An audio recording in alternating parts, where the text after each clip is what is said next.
The 2024 US Catan National Championship was absolutely wild.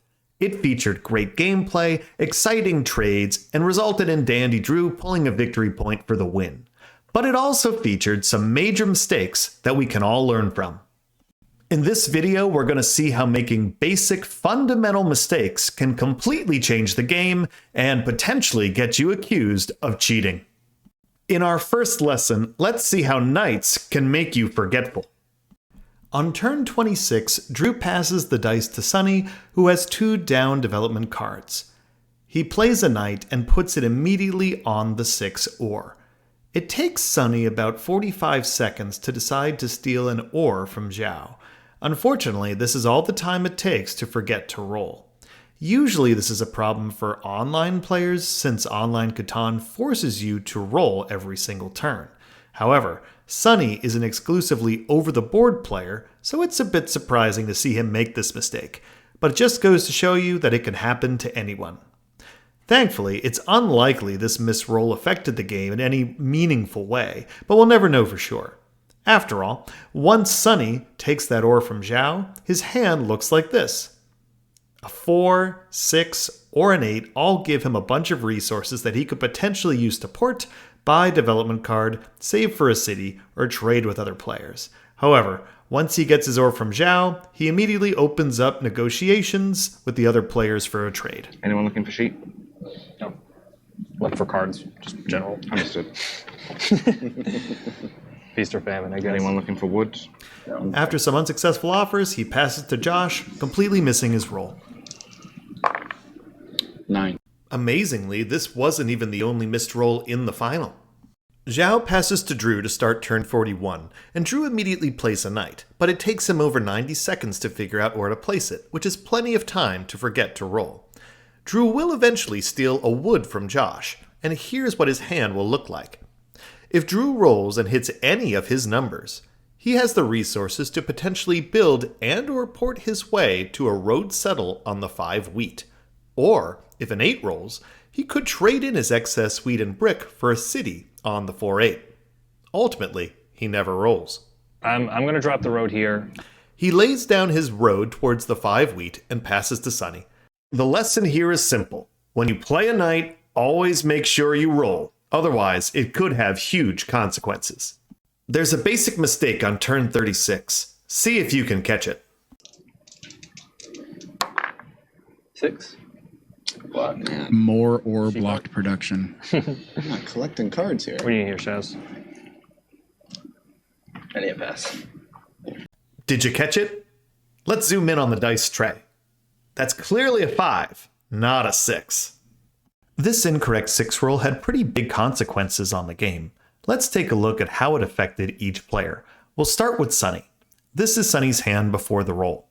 Since Zhao and Josh's 6 ore is blocked, Sunny is the only player to benefit from this 6 roll. He receives 2 sheep. The next roll is a 10, and Sunny receives 2 ore.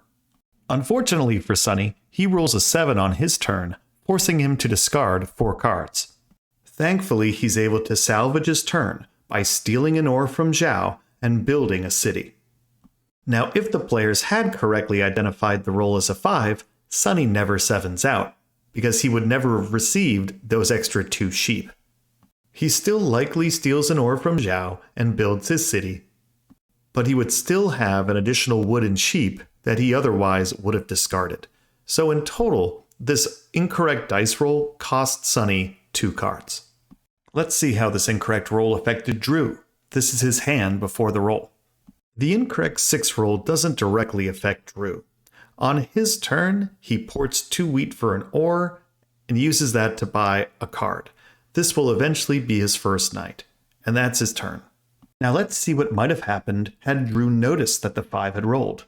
Drew would have received 2 wheat from his city, making his hand extremely actionable. For starters, instead of buying just 1 card, he could have bought 2.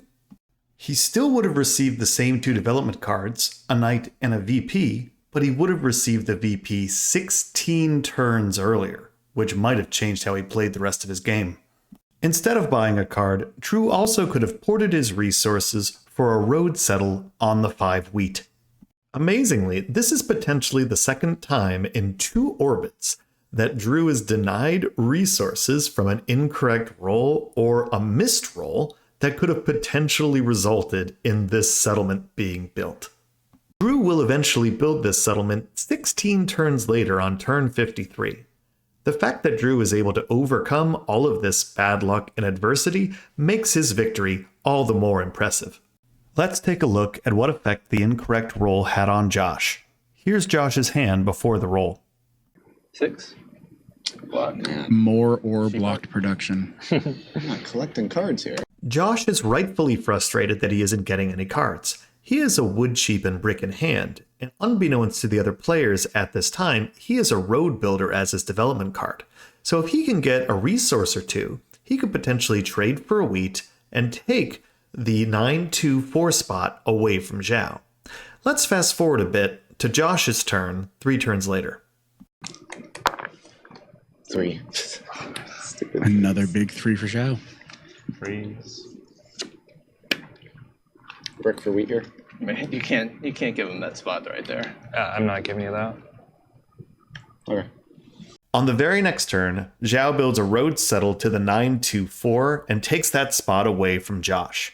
This also ends Josh's quest at taking the longest road and will significantly complicate his path to victory. But what if Josh noticed that the 5 rolled? Well, for starters, he would have received 3 wood that turn. This means that on Josh's next turn, he would have had 3 wood to port for a wheat. With a road builder in hand, he could have played it for 2 roads and built a settlement on the 9-2-4 spot, taking this 1 turn before Zhao. Had this occurred, Josh also likely takes the longest road, since he had the most obvious connection and a bevy of resources to do it. So you can see how this missed 5 completely transforms Josh's game.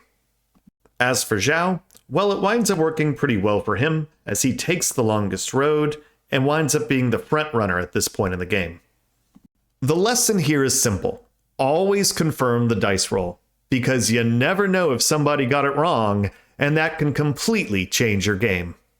Something very suspicious happens on turn 53. Somebody might have cheated.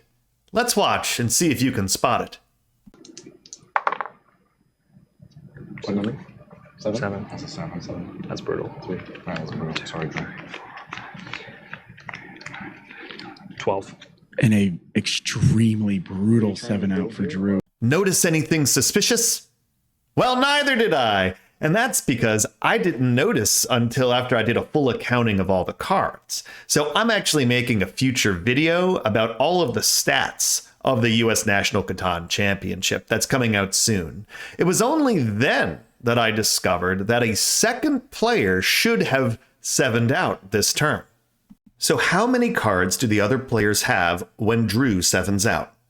Well, we can clearly see that Zhao has 4 cards, Josh has 3 cards, but Sunny, well, with Sunny, he has a big pile of cards in front of him, all stacked together, so we don't know.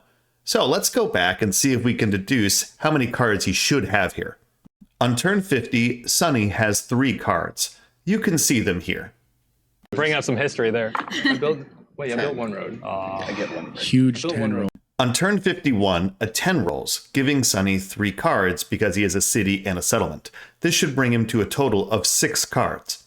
Hard 7 points on the board, meaning he can't have road or army taken, which means On turn 52 of 4 rolls, Sunny receives 2 wheat as a result of his city, bringing his total hand size to 8 cards. So we've determined that by turn 53, Sunny should have 8 cards. However, everyone is distracted by Drew, considering he has to 7 out because he has 12 cards. He loses 6 cards, and he has a very big turn building a settlement and buying a card. During this time, nobody checks with Sunny to see how many cards he has. By the end of the turn, Drew passes. So you have to admit this is all pretty suspicious. Nobody checks on Sunny. He has all of his cards in a pile, which he never looks at, and he's the only player to 7 out previously, and he did it twice, and his frustration was clear. What number? 7? oh, Read it out unfortunate loud 7 for Sunny here. He Alright, will I can't lose, see and I it. do believe he had a city in hand. A good turn by probably 1 or 2 devs here too. Oh man. 7. And another 7 out for Sunny. You guys are I only have right? 4. I have 7. Sorry, dude. That is brutal. 9 cards. Oh, So 4, right? That's tough. My patience is growing thin. So did Sonny Spencer cheat at the US Catan National Championship in front of a live video audience? No. There is another explanation.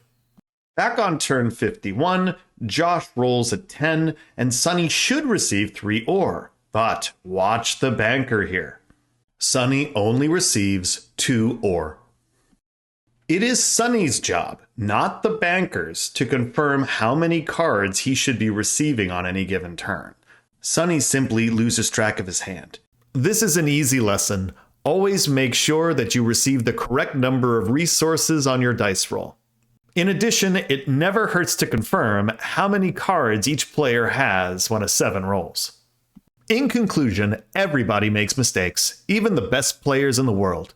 And it just goes to show you that trades and great setups aren't the only impactful things that can occur in a game. In fact, sometimes it's the most basic mistakes and missing the fundamentals that can change a game.